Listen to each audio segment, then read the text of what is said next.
kiwi right now is also coming in season, and there's a couple of growing regions for the kiwi, and that is the southern part of the hemisphere. New Zealand is a really strong growing region for kiwi. The majority of our kiwi comes from New Zealand, but also Chile. So Chile's a big provider of kiwi for us as well. So there's two types of kiwi. We don't see both types all year long that are kind of main commercial stays.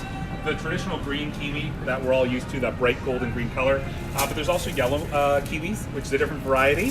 So we'll talk about the green kiwi first. It's going to be the more sour of the two and the more acidic of the two. So from a traditional sense, your traditional kiwi is going to have those two flavor profiles.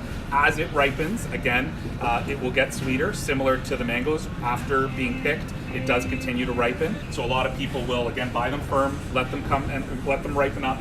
They can be kept in the fridge. The southern hemisphere does have colder climate zones as well, not like the middle equator line. So fridge keeping is totally fine for both types of kiwi.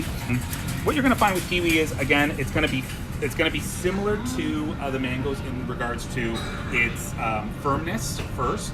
You're going to be looking at the firmness of the fruit, color as well. You'll notice that underripe kiwi has a bit of a green sheen to it underneath, and then as it ripens, it actually darkens, starts to lose the sheen.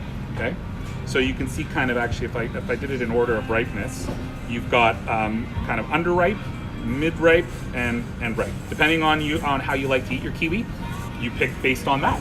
If you are storing for a certain amount of time, we totally recommend going with underripe. And then if you're ready to eat same day, next day, maybe within 2 or 3 days, you go to the more ripe fruit. Kiwi will hold for a long period of time. It's meant to last. It's been grown that way, so you don't have to be scared if you need to keep it in your fridge for a little while. You'll notice that it holds quite well. Golden kiwi, which when we cut it open, you'll take a look, you'll see it's got a different thing. It actually has a different skin. So it's been grown by farmers to actually have an edible skin, which is kind of cool. Try it. It's different. I wouldn't recommend trying the fuzz on a traditional green kiwi, but the golden kiwi definitely has that option. I'm going to show you how to kind of just work with these two types of fruit. Kiwi, there's kind of two options. You can either do it like a traditional style, which is just you cut it right down the middle, and you scoop it out, and you eat it like a wonderful breakfast sandwich, kind of like a hard-boiled egg. This was my favorite when I was a kid. Love doing that. If you want to utilize it in any other fashion, obviously first thing you want to do is remove the peel. And removing the peel or paring the peel, it is a very thin-skinned fruit.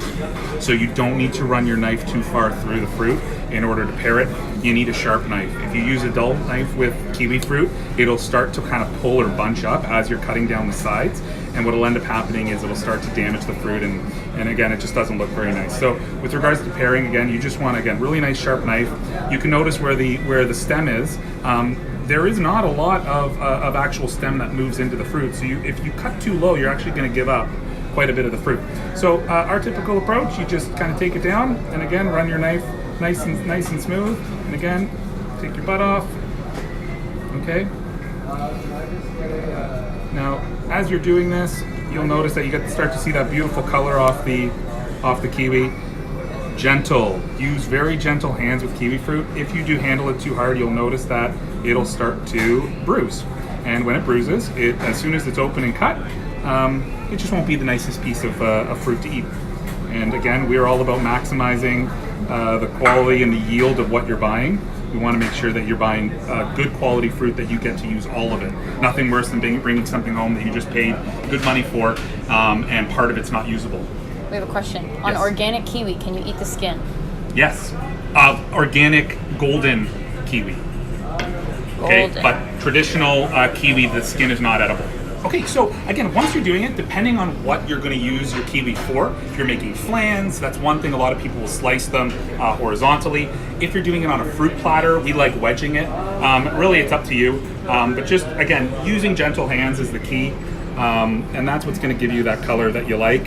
And if you were to be wedging it, you would just run your wedges through, and you can see the beautiful color on that kiwi. Next thing we're going to cut up is the golden. So again, I'm going to do the same thing with regards to just slicing through the kiwi. Ooh, so this guy here, she did not travel very well. the exterior of this was actually quite firm, but you can notice the inside was bruised, actually a little bit overripe, which is unfortunate. So, but that happens. So, not a lot of usefulness on this guy. You know, if you don't mind using it and eating it, that's one thing. But you can notice that just that overripeness is going to take away from the flavor. So, we prefer to use properly ripened fruit. Let's go through this guy, and we got a better product. So overripe and bruised, and actually I can feel it now on the skin. This guy obviously got dropped or got handled a little bit too rough, and that's what caused that. This guy was handled quite well. So there's your golden color, low acidic level, easier for people that want to stay away from the high acid fruit. Skin is edible, as you can see. Again, very thin, but without the fuzz. And the same preparation method for how you would ultimately prepare it to be used and eaten. Once it's cut, it doesn't hold very well. So you want to cut it right before you use it. And if you're going to put it on a fruit platter, you know, really no more than half a day it would be our recommendation. You're just going to notice that as it is exposed to air, it's going to over ripen and it's going to get soft. And again, it's going to lose the texture that you really want it to be. So it's one of those items that you keep as it is until it's the right time to eat it.